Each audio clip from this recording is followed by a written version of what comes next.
Welcome back. It is reporter panel time. I'm so happy to say that Dave Levinthal, senior editor for NOTUS, remember that's News of the United States. Megan Scully covers Congress for Bloomberg. So we went into break talking about Bad Bunny. This is Bad Bunny at the Grammys last night. In case you missed it, play it. Before I say thanks to God, I'm going to say eyes out.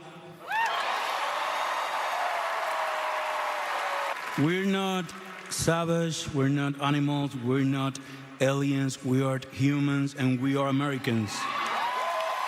Now, there's going to be a big White House watch party for the halftime show, the Super Bowl this Sunday. I jest. There is not going to be a watch party because the White House does not like Bad Bunny, thinks it's a terrible decision, has said so many times. But this is part of the broader cultural conversation, Megan. Absolutely. It feeds into what we are talking about, certainly since last Saturday. And it factors into the partial government shutdown. Yes. It all comes back to ICE right now and Kristi Noem and President Trump's immigration crackdown and the divides between the two parties over it and even the divides within the two parties. And Dave, today, the Hennepin County Medical Examiner's Office declared the death of Alex Preddy a homicide at the hands of law enforcement. Yeah, and you better expect that Congress and just about anyone who has brought this up as an issue that is going to be something that they will use as a bludgeon against Donald Trump. So as much as Donald Trump and his administration and the Department of Homeland Security and the DOJ would love to outrun this, it's just simply not going to go in that direction, clearly, anytime soon. You saw Taylor Remmett on my program a moment ago, wins this once obscure, no longer obscure, Texas Senate District 9 race. Flips a Trump district by a lot. Meaningful?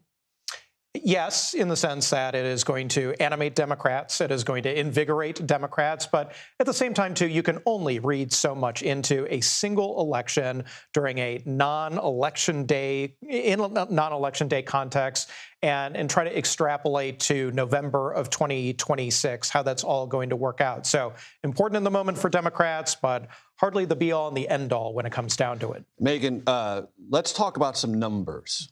I have some graphics here that my excellent team has put together. We'll take these in order. Democratic National Committee versus Republican National Committee. 95 million for the RNC, 14 million for the DNC. Let us go to the Senate side of the ledger.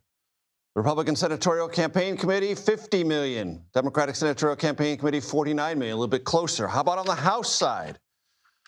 National Republican Congressional Campaign Committee, are they the same? No, I'm sorry. See, that's the House. See, there we go. Yeah. That's the Senate. See, I called for the Senate. They gave me the House. Anyway, 21 million for the Dems, 19 million for the Republicans. The point is, we haven't even got to the super PAC funding. Yeah.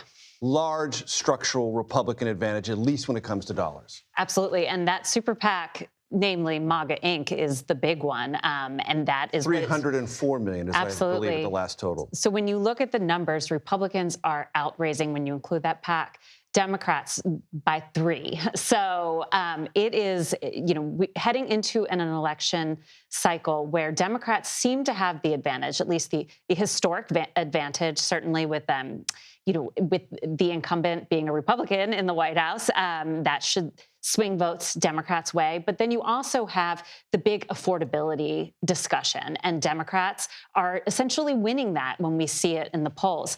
But money is a huge factor in elections and in politics. The ability to buy ad time is paramount, and Democrats have a lot of ground to make up. In the sense, Dave, that you cannot use money to push back a wave, but you can use money to make a wave less destructive. A wave is a wave, and it's going to slosh over some and take out members either in Democratic wave years or Republican wave years. But if you have extra money, you can protect those who are suddenly vulnerable down the stretch. Winning the money race doesn't win you the election. All you have to do is ask Donald Trump about that. But at the same time, too, if you don't have the requisite resources to do exactly what you just described, you're going to get yourself in trouble, and you're going to be putting yourself at a structural disadvantage going into that election. I think one thing to note from some of the new filings that came out over the weekend is that Democrats who love to talk about dark money and Citizens United and all these things that they have long held up as evil, some of the biggest donors to the super PAC supporting Democrats are, in fact,